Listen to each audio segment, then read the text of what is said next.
ใหม่ร่วมขับเคลื่อนเศรษฐกิจการท่องเที่ยวของประเทศไทยให้ยั่งยืนที่จังหวัดอุบลราชธานีณอุทยานแห่งชาติผาแต้มจังหวัดอุบลราชธานีกรกฎภูมิสวทอุบลราชธานีรายงานจบข่าวบุญมาศรีมาศอ่านรับฟังข่าวครั้งต่อไปเวลา 11 นาฬิกา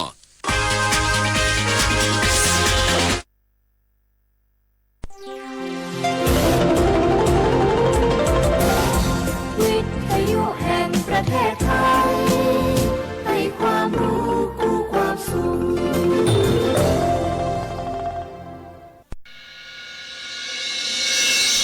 สถานีวิทยุกระจายเสียงแห่งประเทศไทยจังหวัดเชียงใหม่ AM 1476 กิโลเฮิรตซ์สถานีวิทยุภาคภาษาชาติพันธุ์แห่งเดียวในประเทศไทยที่มีความทันสมัยเชื่อถือได้สร้างอัตลักษณ์กลุ่มชาติพันธุ์สู่สากล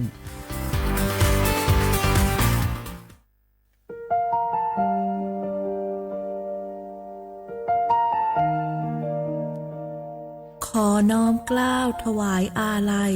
สมเด็จพระพันปีหลวงพระแม่แห่งแผ่นดินผู้ทรงเมตตาเหนือเกล้าขอพระองค์เสด็จสู่สวรรคาลัยข้าพระพุทธเจ้าข้าราชการและเจ้าหน้าที่สถานีวิทยุกระจายเสียงแห่งประเทศไทยจังหวัดเชียงใหม่กรมประชาสัมพันธ์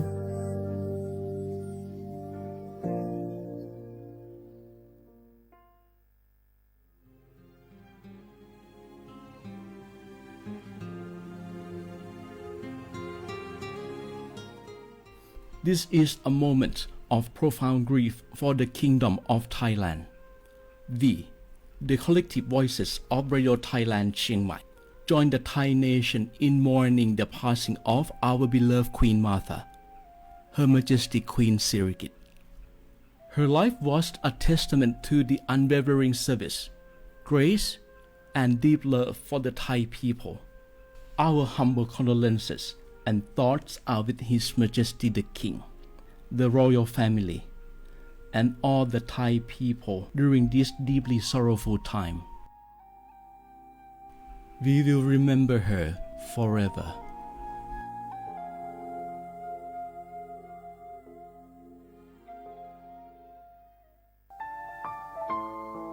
เฮาข้าพี่น้องเจ้าคือไตมีตั้งหม่องเจออันเจ้านางหอคำสมเด็จพระนางเจ้าสิริกิติ์พระบรมราชินีนาถพระบรมราชชนนีพันปีหลวงเลยเข้าสวนหมักหักคำนนเพกว่าย้อนสู้เก่าตึงปันเฮาวิเย็นขวัญเงาเจ้าเฮาขาฮอดถึงตีสุคติกัดเย็นเสกำเฮาขาพี่น้องก้นคือไต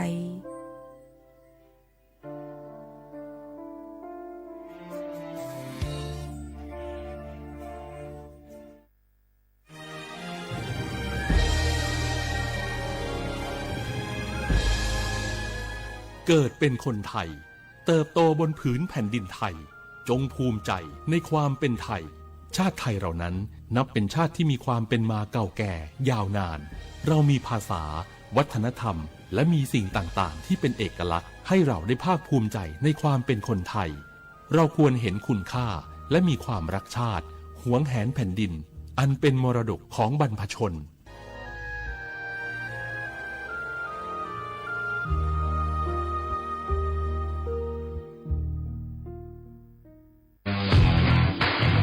รัฐบาลไทยประกาศสงครามสแกมเมอร์รัฐบาลจึงได้ประกาศสงครามกับสแกมเมอร์ในฐานะที่สแกมเมอร์เป็นวาระแห่งชาติและในวันนี้ผมก็ได้ใช้โอกาสนี้มารายงานความคืบหน้าและเน้นย้ำถึงสิ่งที่เราต้องร่วมกันทำต่อไปรัฐบาลได้จัดตั้งคณะกรรมการดำเนินการป้องกันและปราบปรามอาชญากรรมทางเทคโนโลยีขึ้นมา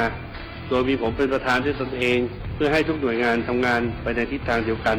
เราได้มีการลงนามบันทึกความเข้าใจระหว่าง 15 หน่วยงานหลักทั้งภาครัฐและภาคเอกชนตลอดจนสถาบันการเงินเพื่ออุดช่องโหว่ทางการเงินและตัดเส้นทางเงินของกระบวนการอาชญากรรมเหล่านี้ให้สิ้นซากรวมพลังคนไทยต้านภัยสแกมเมอร์นายอนุทินชาญวีรกูลนายกรัฐมนตรี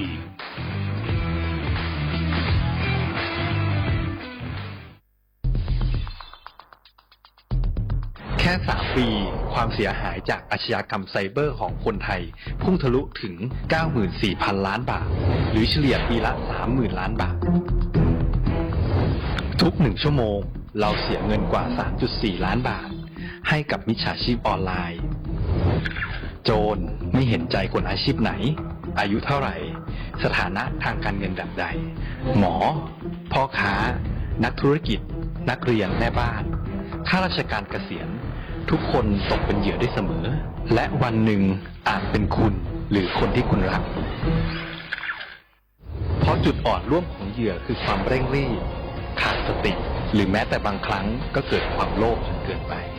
อย่าปล่อยให้การกดคลิกเดียวลิงก์เดียวทำให้โจรยิ้มกว้างวันนี้ถึงเวลาแล้วที่คนไทยทุกคนจะต้องร่วมมือกันสร้างภูมิคุ้มกันอาชญากรรมไซเบอร์ช่วยกันหยุดก่อนที่ภัยไซเบอร์จะทำให้คนที่คุณรักและตัวคุณเองกลายเป็นเหยื่อ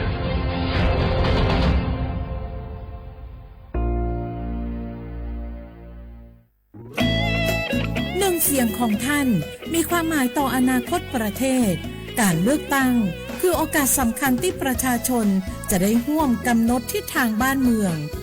ขอเชิญชวนพี่น้องประชาชนผู้มีสิทธิ์เลือกตั้งทุกท่านออกไปใช้สิทธิ์เลือกตั้งปี 2569 เลือกคนดีเลือกผู้แทนที่ตั้งใจทำงานเพื่อประโยชน์ของประชาชนบดีปล่อยให้เสียงของท่านเงียบหายเพราะประชาธิปไตยเริ่มต้นที่การไปใช้สิทธิ์ร่วมกันไปเลือกตั้งอย่างพร้อมเพรียงกันวันอาทิตย์ที่ 8 กุมภาพันธ์ 2569 8 โมงเช้าถึง 5 โมงแลงใช้สิทธิ์ใช้เสียงเพื่ออนาคตของประเทศไทย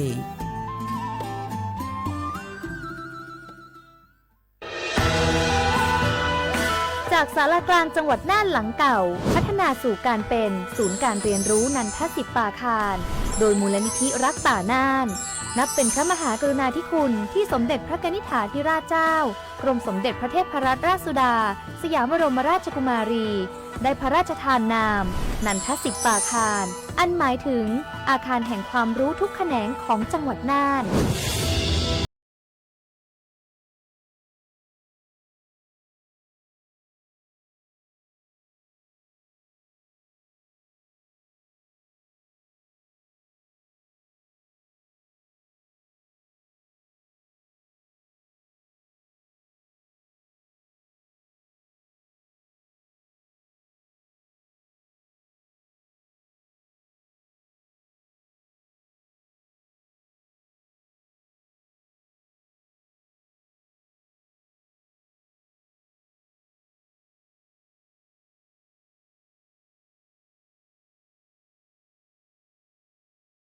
ปล่อยสู่อดีตและความรุ่งเรืองของนครน่านผ่านเงินตราเครื่องเงินและผ้าทองเปิดให้เข้าชมฟรีไม่มีค่าใช้จ่ายตั้งแต่เวลา 9 นาฬิกาถึง 17 นาฬิกาหยุดทุกวันจันทร์และวันนักขัตฤกษ์มาร่วมอนุรักษ์สืบสานสร้างสรรค์ศิลปะวัฒนธรรมและวิทยาศาสตร์ของเมืองน่านคุณค่าที่น่าภาคภูมิใจ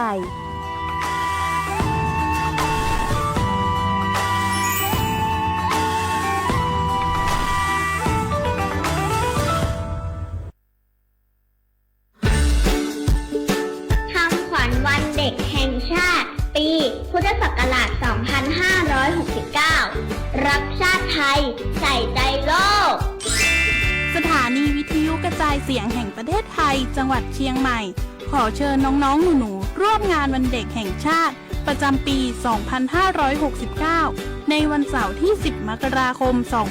2569 เวลาตั้งแต่ 8 โมงจนถึงเที่ยงกิจกรรมตอบคำถามเล่นเกมลุ้นรับของรางวัลมากมายแล้วพบกันนะคะ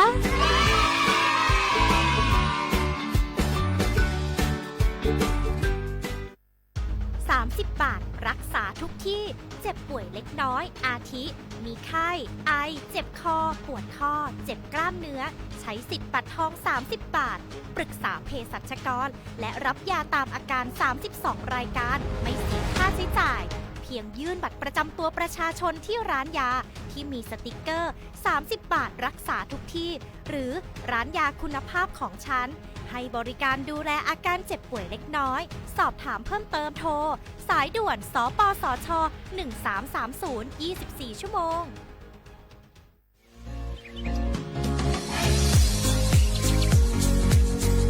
จ้อมหนังเปิงมติครม.มือวันที่29เดือนธันวาคม25ปากไป67ฮังฮิปเน็ตแกลิดปัญหาสถานะและสัญชาติคนอันอยู่ตั้งเมืองจึงไทยจอมมาตรา17นั่นตอนตาพี่น้องเฮาเขาอันเข้ามาอยู่ตั้งเมืองไทยหึงนั้นและมีไว้เขาจอมเปิงเฮากว่ายืนย้อนสถานะต่างดาวเขาเมืองถูกแม่นจอมเปิงไล่ตอนตาลูกอ่อนอันเกิดตั้งเมืองจึงไทยมีอู่อำนั้นก็แม่มีไว้ทะเบียนประวัติบุคคลไม่มีสถานะทางทะเบียนอำนั้นไว้10 ปีถูกแม่นยาวในจึงเฮากว่ายืนย้อนสัญชาติไทยจอมหนังมาตรา7ทวิไล่พออยู่ตั้งกรุงเทพมหานครกว่ายืนไล่ตีสำนักบริหารการทะเบียนกรมการปกครองพออยู่ตั้งต่างเจดวันในจึงกว่ายืนไล่จอมหนังวัดไว้อันเปิ้นออกปันเฮาคานั่นเข้าย้ำเหตุการณ์จอมหนังหลวงปองจึงต่อพอถึงวันที่29เดือน62ปากไป69ค่ะ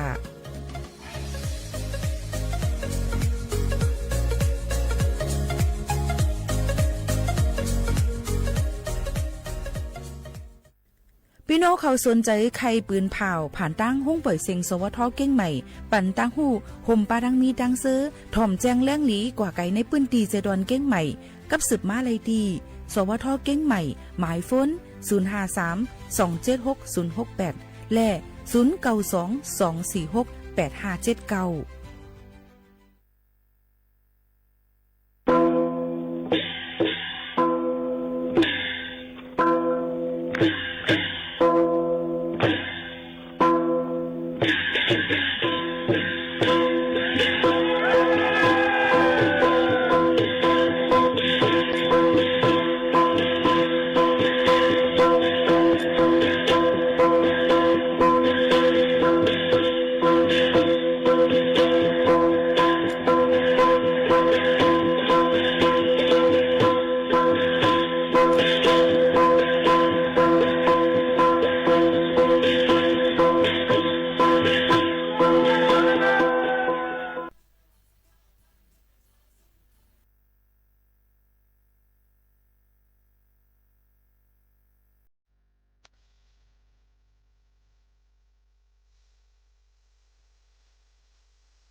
เมื่อสูงค่าเมื่อสูงพี่น้องพุงยินทอมเสียงใต้ตั้งเสียงกูก็กูก้นขาทบกันตีในตอนการโฮมปล่อยเสียงสวทเก่งใหม่ AM 1476กิโลเฮิรตซ์ปืนปล่อยเสียงกูวันพอถึงมาข้าวยาม 10 โมงถึง 11 โมงกลางเนื้อกลางค่ำอยู่จอมพี่น้องเขาและอยู่จอมขาวยิงหมูขาวนวลสุภาวันเชื้อสารวินเป็นอุ้ยก็อุ้ยแซพ่อแม่ปีน้องๆเขาค่ะเมื่อในถึงมาในวันอังคารที่30เหลือนทุน12 2เฮงปลาย25ปีใต้2เฮง1ปากปลาย20ปีก็จะ1เฮง3ปากปลาย87คู่ถึงมาเลือนกำเมื่อ11ค่ำอยู่เป็นอุ้ยก็อุ้ยเซจอมกันตีในเมื่อในก็ติเหตุการณ์เที่ยงวันหนึ่งตอนนั้นก็นั้นเหตุการณ์หับการขุนแลอองตีเหตุการณ์ลุ่มหลายๆตีในคณะบางทีเปิ้นก็ลือกันเย้าค่ะก้อยกะก็นั้นเหตุการณ์หับการขุนจังหนังเฮาคาในก็ตีลือ31เหลือในค่ะเนาะวันที่1วันที่2วันที่3วันที่4ได้เป็นอยู่5วันลือได้ขึ้นมาเตะเหตุการณ์ขึ้นได้เป็นวันที่6จึงนั้นค่ะพี่น้องเขาเนี่ยก็เอามาฝากตวนจุถึงพ่อแม่ปีน้องๆเขาให้เลยฮับผู้จำกันก็มาเดเลยกับสืบกับสารที่อองตีไผ่ลุ่มเจเวงว่าอำเภอว่าเต็มจะในเปิ้นได้ขึ้นลือขึ้นย่างพี่น้องเขาก็รู้เลยห่างเฮียนกันไว้ต้องตื่นกันไว้จอมเตกว่ากับสืบจังหือนี่ก็มื้อนี้เป็นวันลิ้นสู้ได้มังเฮ็ดไหนค่ะออตอนแต่เหตุการณ์ตอนแต่ปีในจังนั้นค่ะนะย้อนนั้นแหละมื้อในก็เปิ้นก็ได้มีพอได้มาตัวจอมเส้นตาสายต่างนั่นหลายๆตีหลายๆเจเว้งหลายๆเจตวนก็ได้มีรถกาขับใหญ่กันนำเตอมาเตะๆย้อนปูว่าเปิ้นอ่อนกันมาแอลแลนะคะต่างตีซิแลนก็เตอ่อนกันมาแอลแลตั้งปอทองจึงไทยมันกัดนั่นค่ะเนาะใครมาด้วยหมอกกอนว่าใครมาด้วยว่าลองตั้งอันกัดนำเตอแห้งนั้นมันเป็นซึ่งหือเจิมเจิงหนังในเปิ้นก็ได้อ่อนกันมาแอลแลย่อก็แทงรองนึงจะเจออันผัดยานเฮือนเย่เสียกว่าเหตุการณ์ต่างตีซิแลนนั่นเปิ้นก็ได้อ่อนกันเก็บเงินเก็บคำเก็บนั่นเฮียก็ห่างเฮียนไว้วันหรือเนี่ยมาปอกขึ้นเฮินเย่เผามันกวยกะว่าลองตั้งเจิงหนังไหนนั่นก็ได้มีเจ้าหน้าที่หลายๆฝ่ายเปิ้นอ่อนกันไปลูล้อมได้ถึงลองห่มลมลองรถเพจอมเซนตาสายตั้งกันนำเต้ๆเอามาได้เป็นเจ้าหน้าที่ภายตั้งหลงเอามาได้เป็นเจ้าหน้าที่ภายรถกาเอามาได้เป็นเจ้าหน้าที่ภายกดแจดกดทัดลองมันกึ้มตั้งวันเมืองจำเจิงหนังไหนเปิ้นก็ได้มีหลานไว้นำค่ะ7วันเพอันเดรจอมเซนตาสายตั้งในส่งสั่งปีเขาฮับตอนปีหมากลุมฟ้านั่นเตๆมื้อในยาวค่ะนะพี่น้องเขาค่ะย้อนเปิ้นนั้นพี่น้องเขาก็รู้เลยฟังกันไว้เมาเย้าอย่าไปฮอรถฮอกา2เนี่ยนั่นค่ะลดการเดลัยมีไว้วัดไว้ลดการให้มันเต็มทนต่อภาษีพรบให้มันเต็มทนอำขาดนั่นค่ะนะเนาะยอก็แทงลองนึงเพราะว่าใครรับนั่นอย่าไปฝืนให้ฮอรถฮอกาเดลัยนอนดื้อเนี่ยค่ะมื้อหนังอองตีลือเซานั่นจอมเส้นตาสายตั้งจอมปั๊มน้ำมัน5เนี่ยค่ะจอมอันตีเจ้าหน้าที่ภายตั้งหลวงเขานั่นเปิ้นห่างเฮียนไว้ปานนั้นก็ได้มี ตีอยู่ด้านเซาตีลือเซามีไว้จังไหนหลายๆตีปัดปืนตั้งเมืองจึงไทยค่ะพี่น้องเขาอันนี้ก็เอามาฝากข่าวเงาในมาปืนเพปันปอแม่พี่น้องเขาให้เลยฮับผู้จอมกันเลอเซนั่นก็ป้ออ่ำลงแหลนจอมเซนตาใส่ตั้งนั่นหลู่เลยฟังกันไว้ในค่ะนะกูกะเป็นเพเนี่ยค่ะหันขึ้นกับจอมตั้งร้อยหลายตีหลายตั้งดังเก่งใหม่ก็หลดตกหวยบินตกมาจำจะไหนก็มีในนั่นค่ะก็เปิ้นนั้นป้ออ่ำลงแหลนและฮอกากัดแขนอ่ำลงแหลนจอมเซนตาใส่ตั้งร้อยเนี่ยก็หลู่เลยปันก้นอันลงแหลนนั่นฮอเตลีหรือเสเปิ้นอย่าไปคัดเที่ยงเหรก็ฮอกว่าซึ่งหนังนั้นค่ะพี่น้องเขาอันนี้ก็เป็นเที่ยงรองหนึ่งเอามาฝากปันไม่ใจตอนแต่พอแม่พี่น้องเขากูก้นอีกปัดสู่เขาห้านั่นค่ะเนาะหนังหือป้อเด็กกว่าอะไรก็ฮัลโหลเพ่กันเนี่ยก็ใครให้พี่น้องเขาเผื่อปันข้าวยามตอนแต่ดีกว่าอีกอ่อนหนึ่งก็บอกว่าลดก้าเนี่ยมันนำเฮียงหนานั่นขนาดนะอันนี้ก็ฝากไว้ปันพี่น้องเขาจึงหนังไหนก็ให้กล่าวว่าพี่น้องเขาจะซื้ออันมีไว้10 ปีไว้ลูกป้อลูกออกนอกปื้นตีเนี่ยก็รู้เลยก็ย้อนไว้ออกนอกปื้นตีจำเจ้าหนังไหนเนี่ยมันลำลองเนี่ยไหนค่ะก็ฝากตอนทุกถึงกันจึงหนังไหนค่ะพบทบซ้อมกันทีในพี่น้องเขาถ่อมซ้อมกันทีในค่ะเมื่อในตั้งห้องปล่อยเสียงเขาค่ะนั่นเนี่ยก็เดมีลองส่งสั่งปีเก่านั่นขนาดเนาะก็เดมีลองปังเปี่ยวมุนกันเจ้าหนังไหนค่ะพี่น้องเขานี่ก็มาฝากตอนทุกถึงพี่น้องเขาเจ้าหนังไหนแท่งเยอะก็มาถ่อมด้วยข่าวเงาฟิงฟ้าราศีกันอีกอ่อนนึงค่ะข่าวเงาฟิงฟ้าราศีนั่นเนี่ยก็เตนาวข้ามปีนะคะเพราะวันที่3ถึงวันที่4เหลิน1อิงก็ได้2เฮงปลาย26ปีเดมาเนี่ยเหมือนทางไกลนั่นแท่ง 2-3 วันก็แล้วค่ะนะอย่างนั้นแหละลองตั้งเจ้าไหนก็เด็กกัดเตอแฮงเตอมาหรือเสเก่าไหนตั้งกัดในเตกัดมาแทง1 ถึง 3 องศาดีกรีในค่ะพี่น้องเขาเยี่ยวก็อองตีอยู่ที่สันลอยสูงนั่นนะคะก็ได้กัดนำเตอมาพี่น้องเขาได้ก็เอลเลยนี่ก็ใส่เสื้อหนาเสื้ออุ่นนะคะมงตีนมงมือหมักโคจำจะได้ลูล้อมด้วยถึงลองป้ายอยู่ลีพี่น้องเขาจ้อมนะคะฝากตอนด้วยถึงพี่น้องเขากูก้นเกี่ยวกับไปลองฟิงฟ้าราศีจ้อมเนี่ยนั่นค่ะนะพี่น้องเขาค่ะย้อนนั้นอันนี้ก็เอามาฝากตอนด้วยถึงกันอันเคลาในมีน้ำเนี่ยนะคะก็กล่าวว่าเฮาใส่ข้าวยามตอนดามาฮบทบจ้อมกันสิให้เป็นตื้อตั้งอันนี้ตอนดาป้อแม่ปีน้องเขาค่ะเยี่ยวก็เส้นตั้ง โคนวรัตน์เจรอนเก้งใหม่นะคะอันที่ค้ำนำปิ้งในคณะตาเหลียวก็เปิ้นป้อกังคำมาเนี่ยค่ะเปิ้นในวันที่29ถึงวันที่31หรือในนั้นในข่าวย่ำ6 โมงเตกว่าต่อถึงเตียงขึ้นนั่นเปิ้นได้ปิกเส้นตั้งที่โคสะพานนวรัตน์นาจวนภูวาในนั้นค่ะเปิ้นก็ได้มีไฟแสงสีหังหลีหังงามหมอกไฟหังหลีหังงามปันพี่น้องเขาเลยอยากเยี่ยมตัวนี่ค่ะพี่น้องเขาดีกว่าแอลแลก็อย่าลืมค่ะรูล้อมด้วยถึงลองรถเพเยาก็ให้รถเพกันเดี๋ยวก็พอเอาลูกเอาหลานกว่านี่ก็รู้ลองถึงเขาหนังคือเขาว่าที่ผัดยานเฮาค่ะกว่านั่นขนาดเนาะอันนี้ก็มาฝากตอนถึงพี่น้องเขาแท่งมีตีเอลเลนนำเนี่ยนะคะมาได้เป็นนั่งสวนอบจนี่ค่ะเดี๋ยวก็หางเฮียนไว้พอเลินเดมาเนี่ยก็ได้มีปังป้อยข้าวกัดนี่ค่ะเนาะปังป้อยข้าวกัดเจรอนเก้งใหม่อันเปิ้นห้องว่างานกาชาตินี่นั่นค่ะก็อันกำนำว่างานลู่หนาวอันวางคันนี่บ่เฮาค่ะได้มาลาดความไตได้ก็มาเป็นปังป้อยข้าวกัดนั่นขนาดเนาะพี่น้องเขาค่ะอันนี้ก็เอามาฝากตอนถึงกันเนี่ยกำนำมาในอยู่จ้อมสังก็ไข่ลาดกว่าจับผักอันนั้นเดียวเนี่ยค่ะกุ้ยกาซึ่งหือกอลีหนังเหือค่ะพอดีอุบกันนั่นเนี่ยค่ะมันก็ได้เป็นลองตั้งอันดีเลยเข้าเจอง่ายๆตอนตาพี่น้องเขานั่นเนี่ยค่ะฝากตอนถึงกันซึ่งหนังไหนค่ะหรือใจถ่อมด้วยเพียงความมันหูถูกใจกันอีกอ่อนนึงค่ะ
ปีฝากเขาเจอค่ะหนึ่งเพลงความตีพี่น้องขอย้อนกันเข้ามาฝากตวนทุถึงกันในค่ะยก็เพลงความแทงหลายๆโหตีพี่น้องขอย้อนมา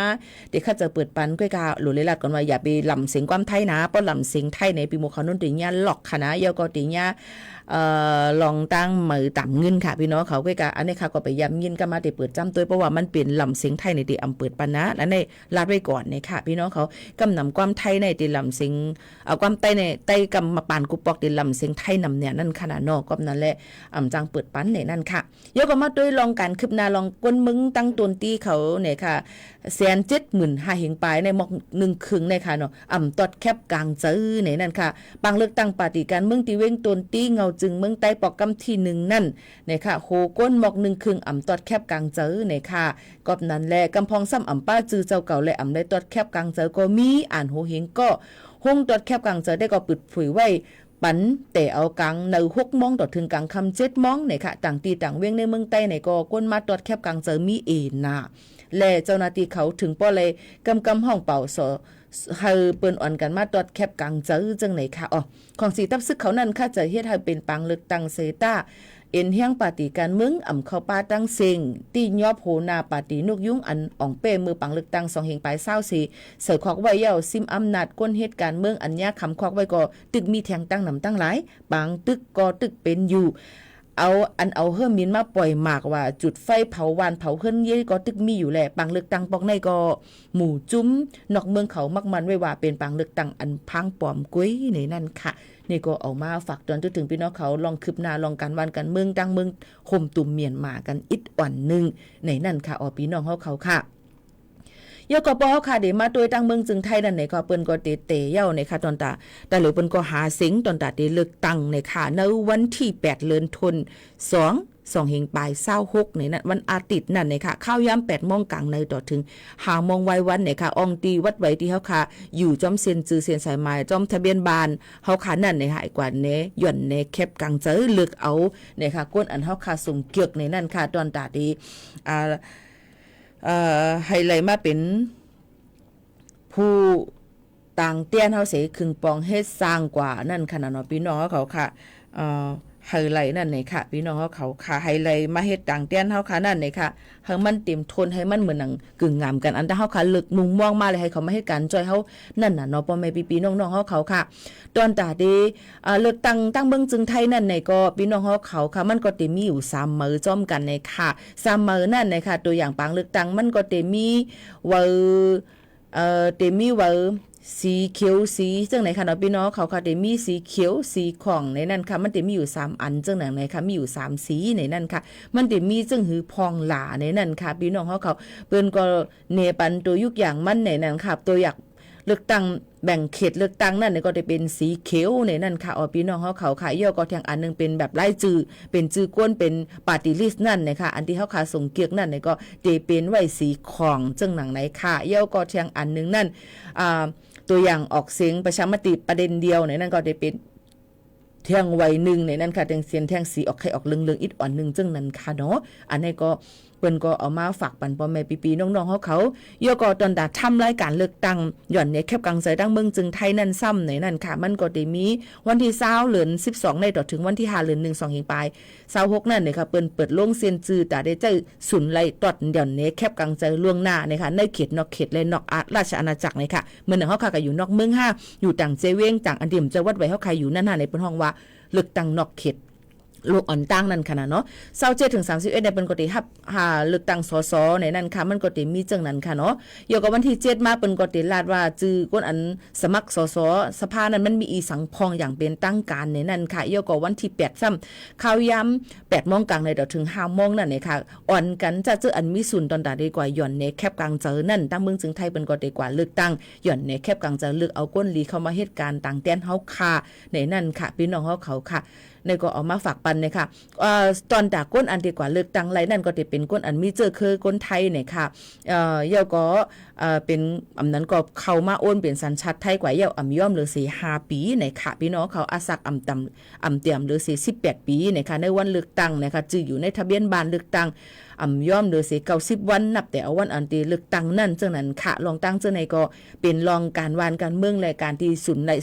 เป็นเฮาค่ะถูกลีเลยเห็นหู้ยก็ถูกลีเลยหู้ไว้ในค่ะตอนตาดีครึ่งปองเฮ็ดสร้างกว่าในนั่นค่ะฝากตอนจุดถึงพี่น้องเฮาเขาจังหนังในค่ะมันก็ต้องตักยิ่งโมเขานู้นมาว่าใหม่ซุงปีใหม่ไทยค่ะในค่ะพี่น้องเขาอย่าไปเข้าใจผิดค่ะเนาะพี่น้องเขาอย่าไปเข้าใจผิดค่ะว่าปีใหม่ไทยเนี่ยมันใจค่ะเนาะมันเป็นปีใหม่ลุมฟ้าค่ะพี่น้องเขาจะปีใหม่ไทยก็ในค่ะเนาะเพราะว่าปีใหม่ไทยเนี่ยก็เป็นปีใหม่ไทยปีใหม่ก้นเมืองก้นล้านหน้าเขานั่นปีใหม่เขาได้การนับสอนมือเหลือนหาเพิ่นค่ะนี่กอบนั้นพี่น้องเขาอย่าไปเข้าใจผิดมันก็ต้องตั้งอีโมเขาโน่นมาว่าเมื่อซุงปีใหม่ไทยค่ะเมื่อซุงปีใหม่ไทยค่ะในเจอค่ะเนาะปีใหม่ลุมฟ้าค่ะพี่น้องเขาปีใหม่ลุมฟ้าในเป็นปัดปื้นกูซึงเมืองไหนค่ะส่งสั่งปีเก่าวันที่31แล้วฮับตอนปีใหม่ป่นหรือเสียเตียงขึ้นมาเปิ้นที่ฮับตอนปีใหม่ลุมฟ้ากันก็เปิ้นนั้นพี่น้องเขาอย่าไปไว้เมามังลองตั้งจังไหนในค่ะเนาะเฮาค่ะถูกดีเลยลาดปันลูกปันหลานเนาะค่ะนั่นค่ะเนาะก็มาว่าไม่ซุงปีใหม่ไทยปีใหม่ไทยมี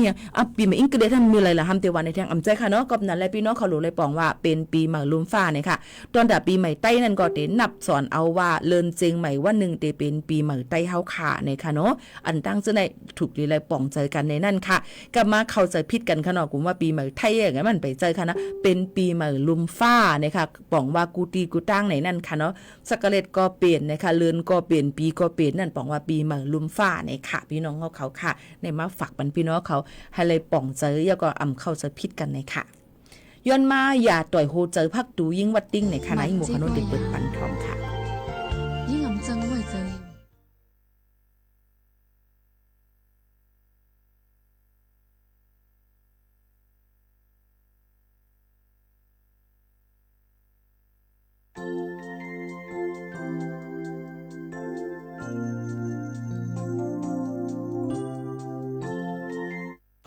ค่ะย้อนน้อมอย่านำค่ะพี่น้องเขาค่ะอย่าต่อยโหใจพักดูเปิดอำไรค่ะนะเปิดอำไรค่ะย้อนเพราะว่ามันเป็นลำเสียงความไทยค่ะพี่น้องเขาคาวายเย้าในค่ะนะก็นั้นแหละเปิดอำไรค่ะย้อนน้อมอย่านำค่ะเอาเพียงความต่างหูต่างแต้นค่ะนะ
เปิ้นว่าเจอฮักฝักปันน้องกูย่ำเนี่ยค่ะ1เพลงความแสงจอมเมาห้องไว้ในค่ะพี่น้องเขาค่ะก้อยกาป้อพี่น้องเขาตีย้อนปีสวยผิวสีป้อโจข้าวกุ้งเทพับถ่อมอยู่ค่ะยินจนค่ะอ๋อค่ะย้อนนั่นแหละพี่น้องเขาค่ะอย่าลืมค่ะนะเพราะว่าตอนตาจ้าเจออันเป็นวัดไว้แห่งการหยันเมืองนั่นเนี่ยตาเจออันโลโตก็โลโตค่ะนะหางเฮียนไว้เนี่ยค่ะจ้าเจออันโลกดจัดไปอยู่ลีทางเดินเตมาปีเตมานั่นก็โลเลยหางเฮียนไว้ซึ่งนั้นค่ะนะหางเฮียนเก็บเงินค้ำไว้จอมเนี่ยนั่นค่ะตอนตาที่เฮ็ดวัดเฮ็ดไว้พี่น้องเขาเนี่ยนั่นค่ะอ๋อโยก็บ่ถามว่าเฮ็ดวัดเฮ็ดไว้อันนั้นเตเฮ็ดจึงอันไหนค่ะไปเลยเนี่ยพี่น้องเขาโลเลยถามก็จำก็มานี่อำนั้นก็ตัวเตี้ยนายนาอันที่เปิ้นฮับเฮ็ดปันพี่น้องเขานั่นเตแจ้งแรงลีที่สุดในนั่นค่ะพี่น้องเขาค่ะโยก็เที่ยงลองนึงตอนตาเตอันเป็นพี่น้องเขาจะเจออันโดเลยกว่ายืนต่างดาวถาวร5เนี่ยค่ะตอนตาวัด10ปีอันมาอยู่เซาทางด้านเมืองจึงไทยแหละแม่นจำหนังมาติดครมเมื่อวันที่20เก่าอันป่นมานั่นเนี่ยค่ะเนาะเปิ้นก็ให้กว่ายืนย้อนเฮ็ดวัดเฮ็ดไว้ยืนสถานะต่างดาวถาวรกันนั้นก็มังก็เพราะว่าอูแม่เป็นวัด10ปีล้วนเกิดในไทยมีไว้เกิดเมืองไทยเนี่ยก็กว่ายืนโอนสัญชาติไทยไล่ก้อยกาว่าอันลาดมาเจอนั่นพี่น้องเขารู้เลยด้วยว่าเข้ามาเมื่อเลยต้องมันเมียนจำหนังข้าวย่ำอันเปิ้นมักมันไว้หือจังหนังนั้นถามค่าได้มีข้อตอบปันเต็มทนพี่น้องเขาหลวเลยเอาเงาหักศักดิ์ศรีวัดไว้พี่น้องเขานั่นเสียกว่าต้องถามที่ลุ่มอำเภอตีพี่น้องเขาเฮ็ดวัดเฮ็ดไว้เลยตีเป็นออกปันวัดไว้พี่น้องเขานั่นตีเป็นข้อตอบอันลีที่สุดค่ะอันนี้ก็มาฝากตอนถึงอย่าไปไว้เมามังลองวัดลองไว้มันก็มาอยู่เซาทางด้านเมืองจึงไทยเพราะมีลูกมีหลานน่ะวัดไว้ก็เต็มทนมันก็กับมีหังวัดในก็มีอยู่หลอกอยู่หลายกว่าซึ่งนั้นค่ะเนาะอันนี้ฝากฟังให้ปันได้สืบจอมหนังวัดไว้เฮาค่ะอันสุดในสุนเป็นเฮาค่ะถูกดีได้มีนั่นจอมเตเตอร์ลีเดอเสเปิ้นในนั่นค่ะพี่น้องเขาในก็ฝากเตือนถึงกันเรื่องหนังไหนค่ะเนาะเที่ยงรองนึงในนั่นค่ะพี่น้องเขาถามมาว่าต้องมีหลานนำค่ะเนี่ยค่ะวันที่30ต่อถึงวันที่5เดือน1ในเนี่ยค่ะเนาะจะเป็นหลานกด7กดทัดหลายๆองตีตั้งเขาเว้งออกเว้งว่าจอมเส้นตาสายตั้งแต่มีหลานนำค่ะพี่น้องเขาก็รู้เลยเอาไว้กับตัวกว่าจอมอย่าเอาไปไว้ไกลเฮือนอย่าไปเอาไว้เฮ็ดไตมอนโหจำจังไหนค่ะนะ เยอะก็เอาวัดไว้กับจอมเนี่ยนั่นค่ะเยอะก็ไว้รถไว้ก้าเฮาค่ะต่อภาษีพรบเยา5เนี่ยค่ะนะเยอะก็เมาเยาอย่าไปฮอรถฮอกาเนี่ยนั่นค่ะเยอะก็อย่าไปหาพิษแผกเปิ้นจำเจ้าหนังไหนค่ะอ๋อในก็มาฝากหมอกลัดถึงพี่น้องเขาจะเจออันเลิดแลดไพ่แหน่นเพียวนั่นในค่ะมังก็ในอาลูเอียงอินกลมไรหยิบตินอินกลมไรผ่าอินกลมไรจำเจ้าหนังในต่อสามหาในอ่ำออนลีจางเป็นตั้งขีปันดาดูเจ้าเก่าในค่ะฝากฟังไว้ปันพี่น้องเขาเจ้าหนังไหนค่ะอ๋อพี่น้องเขาค่ะถ่อมด้วยแทงเพ่งความหวานหูถูกเจอกันกวนค่ะนะพี่น้องเขาค่ะจ่องขึ้นมาอุบโอจอมกันเทียงกำนึงในนั่นค่ะพี่น้องเขาสืบยินถ่อมได้เพ่งความหวานหูถูกใจกันกว่าอันพี่น้องเขาย้อนกันเขามากค่ะนะเยาก็เพ่งความหมังอันนั่นในมันเปิดอำไร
แต่แล้วในอองที่แอลเลยหลายๆติเหมือนหนังตั้งใจดอนเก้งใหม่เฮาอยู่เก้งใหม่ค่ะลูกเนาะก็ได้มีคนโอ้ยมาแอลเลยนำนาเนี่ยค่ะหลายตีหลายตั้งรถกาก็ขับใหญ่กันไว้เนี่ยค่ะพี่น้องเขาอันเฮาค่ะอยู่จ้อมเฮือนจ้อมเย่เนี่ยก็ถามว่าพี่น้องเก้งใหม่กว่าแอลเลยทีไรอย่าไปก็ถามเขาค่ะก็บ่ว่าคำกว่าอะไรเขาอยู่เฮือนเนี่ยเขาอ่ะพี่น้องเขากำนำที่เป็นก้นต่างตีสิเลียนมาแอลเลยนะคะเสียงตั้งกินตั้งย่ำ5อองตีแอลเลยหลายๆตีอันเป็นแลนด์มาร์คตั้งเก้งใหม่เนี่ยก็ได้มีก้นกะอันเป็นแคมราแมนเขา5ก้นอันเป็นถ่ายแค่พางเป้าวิวจังได๋ก็ได้เลยเงินหลีนั่นค่ะเนาะพี่น้องเขาค่ะในสุการจังไหนเพิ่นก็ได้มีว่าหับถ่ายแค่พังนู่นนี่นั่นจังไหนค่ะเนาะก็เตมีในนั้นค่ะก้นแอลเลยก็น้ำในนั้นค่ะก็นั่นเลยก้นก็เตน้ำในค่ะเฮาค่ะก็ถูกลีเลยเอาฟังอยู่ฟังกินกันในนั้นค่ะยก็ให้เป็นเจ้าเฮือนตีลีเป็นแขกตีลีในนั้นค่ะเอามาอยู่ตีแล้วตั้งไรก็เฮาก็เตมีดังซื้อเจอกันในค่ะกูลองกูอันเพราะเฮาค่ะอยู่เลยหั่งตัวเจ้าเก่าอำตาลูกว่าเตอคึกไผอำตุ้มเตอไผอำกะว่าหั่งผังนั้นมันเป็นลองค่อนหลีดอนตาเฮาคายเอาเนี่ยค่ะพี่น้องเขาค่ะนะก็นั่นแหละกูลองกูอันบางปอกมานั่นเนี่ยเฮาค่ะวนว่าเฮาถูกเมียวเหลียวก้วยในอำเจอเนี่ยค่ะเฮาวนว่าเฮาถูกก้วยกับเปิ้นได้ฮับถอมเนี่ยอาจจะถูกก็ไล่จังไหนคันบางปอกบางอะไรมาอันเลยเฮาค่ะถูกหลีเลยงึ่งเวก็ถูกหลีเลยงึ่งเวในนั่นค่ะเอามาฝากฟังไว้ปันพี่น้องเขาเนี่ยค่ะข้าวยามกึดอิดอีในเนี่ยค่ะย้อนฝากไว้ปันพี่น้องเขาว่าส่งสั่งปีเก่าฮับตอนปีใหม่ลมฟ้านั่นเนี่ยค่ะอันอำลีไว้ปีเก่าในเซิงๆในนั่นค่ะให้ฮบทบญาลองวันเหม่อจึนขึ้นใหญ่ในค่ะเนาะยก็ก้าวอ่องขายมานเหตุการณ์ให้เตือนต้อนกันกูก็กูก้นในนั้นค่ะให้เลยกินลึงลู่ลึงหนังกลางเจอยังอ่านพี่น้องเขานั่นให้เต็มทนกันยก็ให้มักมีหลีเป็นกันกูก็กูก้นเนี่ยนั่นค่ะเขายิงหมูขานุ่นย้อนส่งและย้อนสู้ปันพี่น้องเขากูก็กูก้นอันเขามาตุ้ยมาถ่อมในตอนการเฮาค่ะเอามาเป็นพ่อแม่พี่น้องลุงปานหน้าเอาปู่ย่าคิงนายเฮาค่ะอีกป้าพี่น้องๆผู้ยินถ่อมเฮาเขาตั้งเสียงนั่นเนี่ยค่ะเฮามีนาการนำในค่ะเนาะเยาก็ให้มีเงินคำนำในค่ะหนังกลางใจยังอ่านให้เต็มทนกันค่ะก้าอ่องไขมันนาการขึ้นใหญ่ค่ะวันเหมือนในข้าวยามดเซงแต่ย้อนผัดยานพ่อแม่พี่น้องๆเฮาเขามือกว่าก่อนเย้าค่ะนะส่งขึ้นมาพบมาทบจอมพ่อแม่พี่น้องๆเขาเที่ยงค่ะยินจมขอบใจตอนดาข้าวย้ำอันมีกาขันมาถ่อมในตอนการเฮาคาที่ในเฮาอยู่ลีมักมีเงินคำกันกูก็กูก้นเสกำในนั่นค่ะกูลองกูอันเตเกิดขึ้นและแต่เปลี่ยนมีมากกวยสั่งเสื้อว่าเฮาขายยอมหับมันไหลในค่ะนะอย่าไปเจอเลขสั่งเหมือนหนังความอ่องเมืองห้องไว้ผัดยันพี่น้องเขาเมื่อก่อนค่ะไม่ซึ้งค่ะ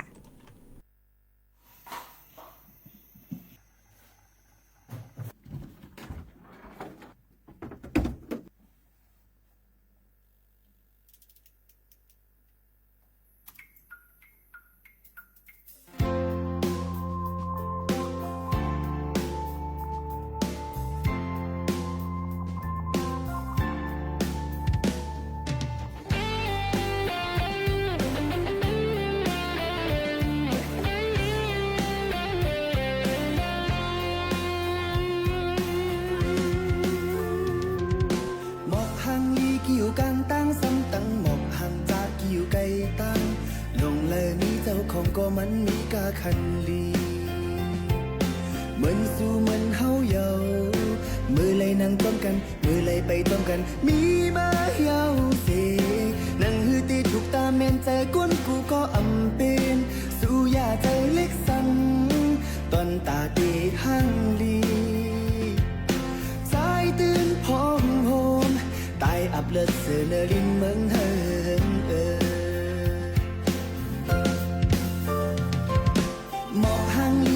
กลางตั้งซ้ำตั้งหมอกห่างจากกิ่วไก่ตั้งลงเลยมีเจ้าของก็มันมีกาคันลีเหมือนสู่เหมือนเฮาเยา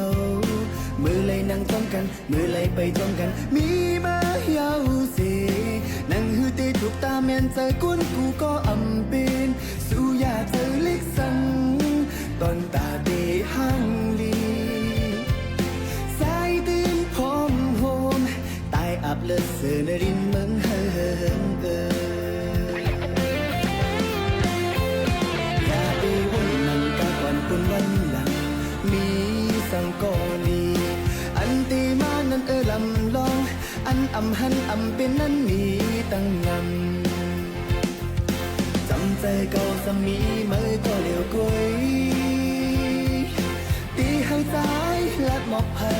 อย่าอ้างคืนไปกว่าเลยเป็นตีใครกินแผ่นดินก้นตายไม่แห้งลงนั้นตึกนี้ตายอยู่สู่ยาใจเล็กสั่งยาใจ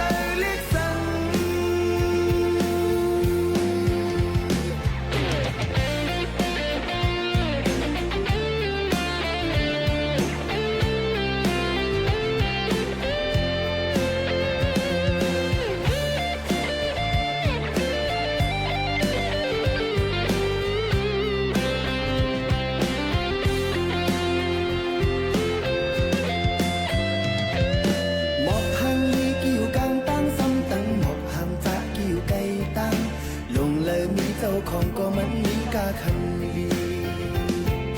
เหมือนสู่เหมือนเฮาเยาเมื่อไรนั่งต้องกันเมื่อไรไปต้องกันมีมาเยาสินั่งฮือตีถูกตาแม่นใจกวนกูก็อำเป็นสู่อย่าเจอเล็กสังตอนตาตีหั่งดีสายตีนพร้อมโฮมตายอับเลิศเสนลินเมืองเฮิงเดอย่าไปวนนังกาก่อนคนวันหลังมีสังกอยอันตีมานั้นลำลองอันอำหันอำเป็นนั้นมีตั้งนำจำใจก็สมีไหมก็เดียวก้อยตีเฮาสายลัดหมอกเผยอย่าอ้างคืนไปกว่าเลยเป็นเตะขายกินแผ่นลิ้นก้นตายไม่แห้งลงนั่งตึกนี้ตาอยู่สิวอยากใจเล็กสั่งอยากใจเล็กสั่ง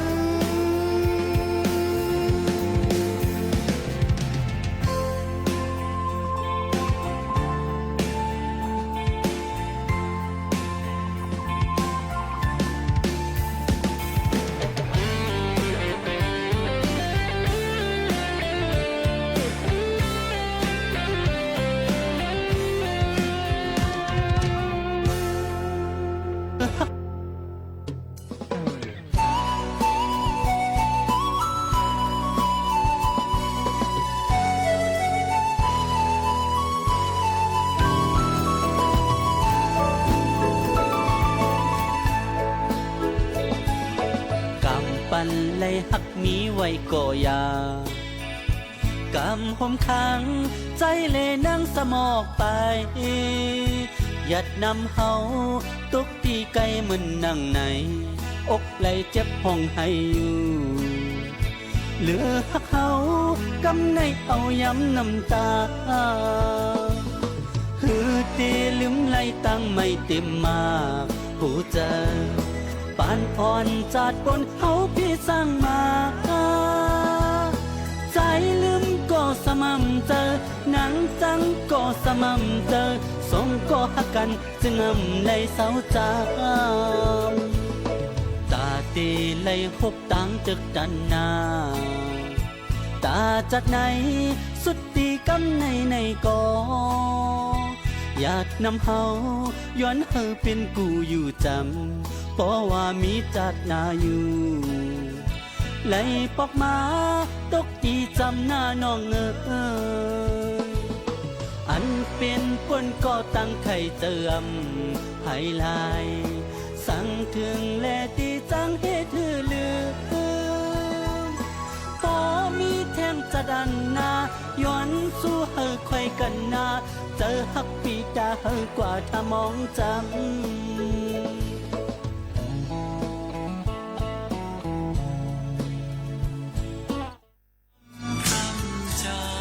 และเครือข่ายทั่วประเทศเสนอข่าวต้นชั่วโมงรู้เร็วรู้จริงเกาะติดทุกสถานการณ์